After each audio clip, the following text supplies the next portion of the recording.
Huggins rebounding again. You guys did a good job. Was that the difference?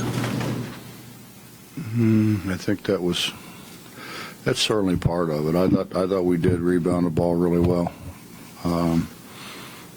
I thought our pressure was good, and we just had more bounce. I thought we were just a lot more active. I thought the pressure, we try to speed people up to make them play a little faster than they want to play. We didn't do a very good job closing traps early, and they made, I think every basket they got was because we didn't do a very good job closing traps.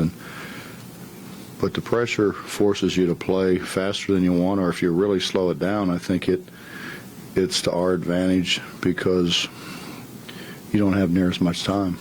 So you end up with a ball screen and playing out a ball screen all the time.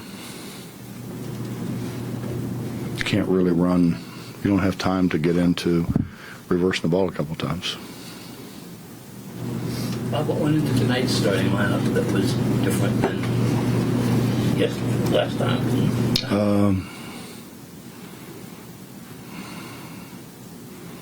Study hall is important.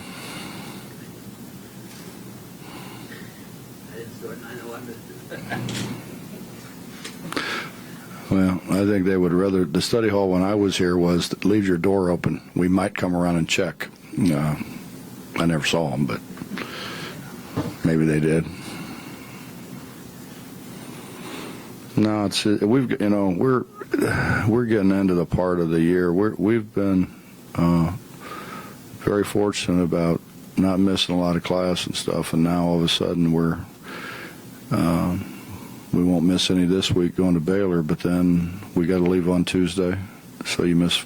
Hopefully we miss 4 days of school, and then the NCAA tournament starts, and who knows when they'll have you play. So we're going to miss another maybe 4 days, and we'd like to keep on playing, so that's 4 more days, and so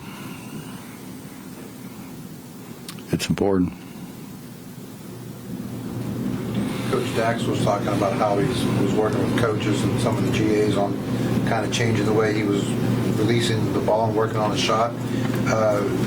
Is that something you guys saw in game action on film, or just and then to kind of work on that this late in the season?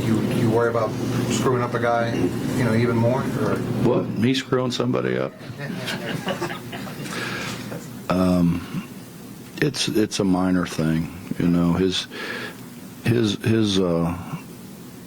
he finishes his shot pretty good. It's you can't take it from one side of your head to the other. That's basically all it was. He started it on the wrong side of his body. We're just trying to get him to start it on the right side of his body. That way it becomes more of a one-piece shot. Do you understand that? I bet you did all that ball that you played with. Like, I heard you could really shoot it. A lot, though, not well. Not well, but volume shooter. Bob, your success, like your in general success, tournament time is overcoming adversity and stuff like that. You guys have had so much stuff this year in lineups and injuries. Are you as prepared as you can be for unexpected stuff that might pop up in these events?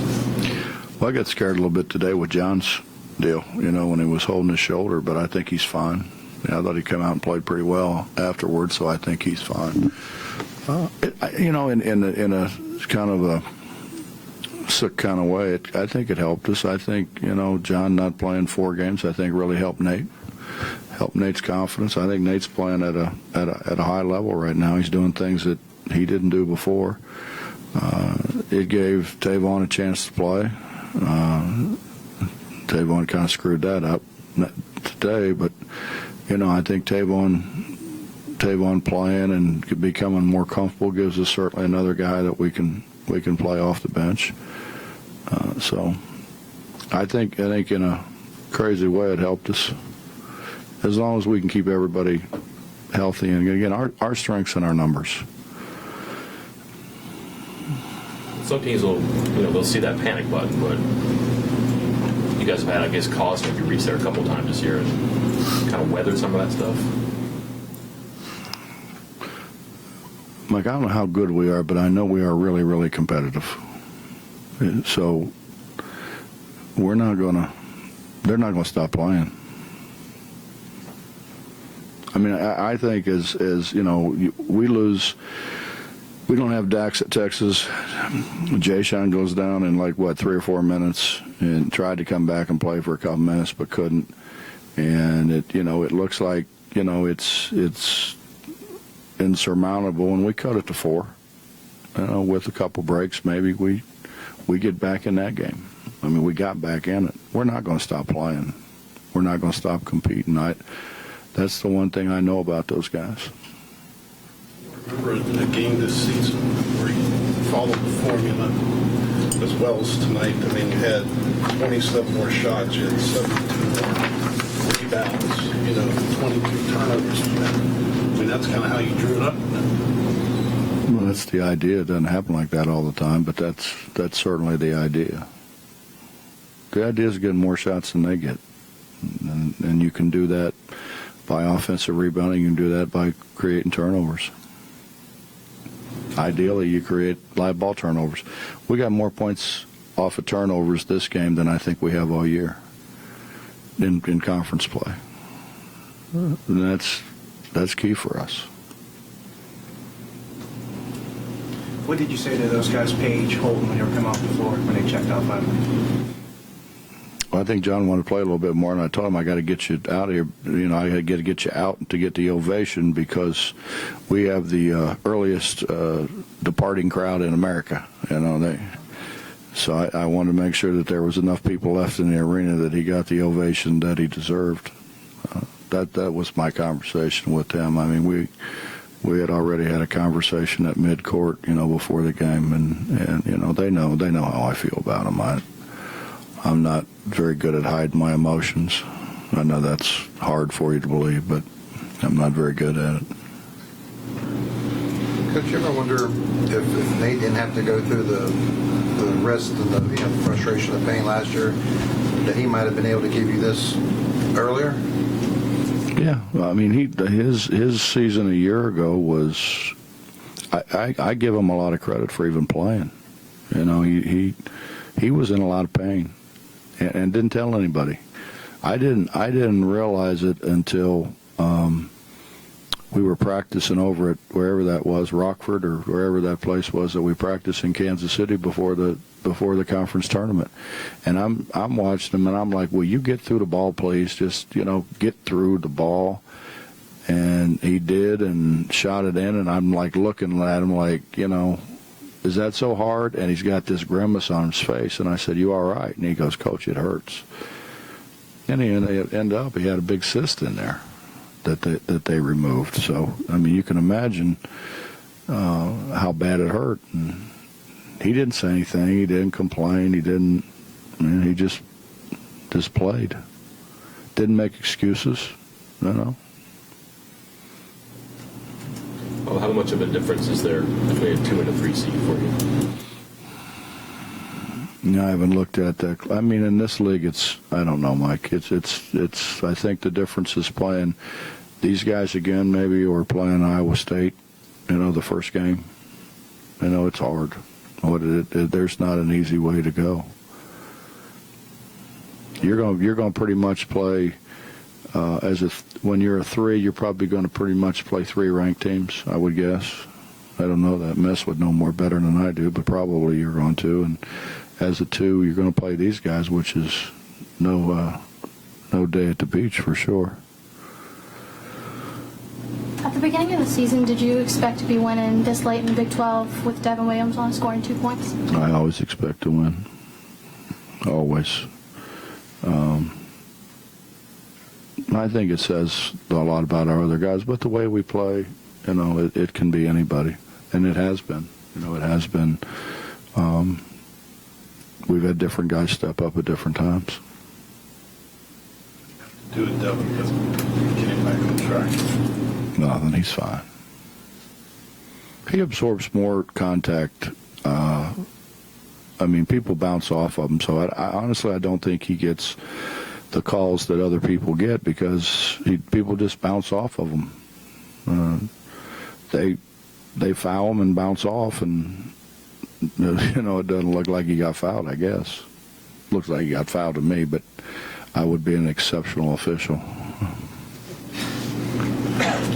The way Dax talks about your nephew Andrew and the way you work with him on his shot, he won't be a good coach someday, you think? I hope so. I don't know what else he'll do. I mean, I hope. I mean, be a good career choice for him. He's not going to be a bricklayer. He knows. I mean, he's been around the game, Bob. He's been around the game his whole life. He's, my dad had the camp, and my brother-in-law and my sister sent him out there, so he spent weeks out there around my dad. And if you just listen, you're going to learn a lot, from my dad. And then when my dad turned it over to my brother, my brother was a pretty good player, and I've got a pretty good idea how the game's supposed to be played too. So he's around my brother, and then he's real close with my other brother, was pretty good, who was a high school coach for a while, and then decided not to do it. So, I mean, he's just been around. He's been around a family of basketball people for his whole life, which I can kind of relate because I don't remember ever not being in a gym. That was, my mom would say, go with your dad. So. I don't know how long a memory these guys have, but did that close escape over Lubbock feed into the effort tonight? See, you keep asking me what those guys think, and I don't have a clue. I don't want to know. I mean, it's scary to me that if you could look in their brain and see what they're thinking about, it'd scare me. I don't know. We told them, but there's times I'll draw up something in timeout, and they'll go out, and two of them will say, "What are we running?" And I'm looking like I just drew it up. So if they can't remember that, I don't know what they think about. It's hard to tell. Did you tell somebody to screen for Richard on that shot, or was that just... No, that was them. Devin and Rich are real close, and if you saw Devin run around trying to get him open, which is kind of neat. I mean, Devin's got 2 points himself, and he's running around trying to get Rich some baskets. But that's why they've been so good. Anything else? Thanks, Coach. Uh-huh.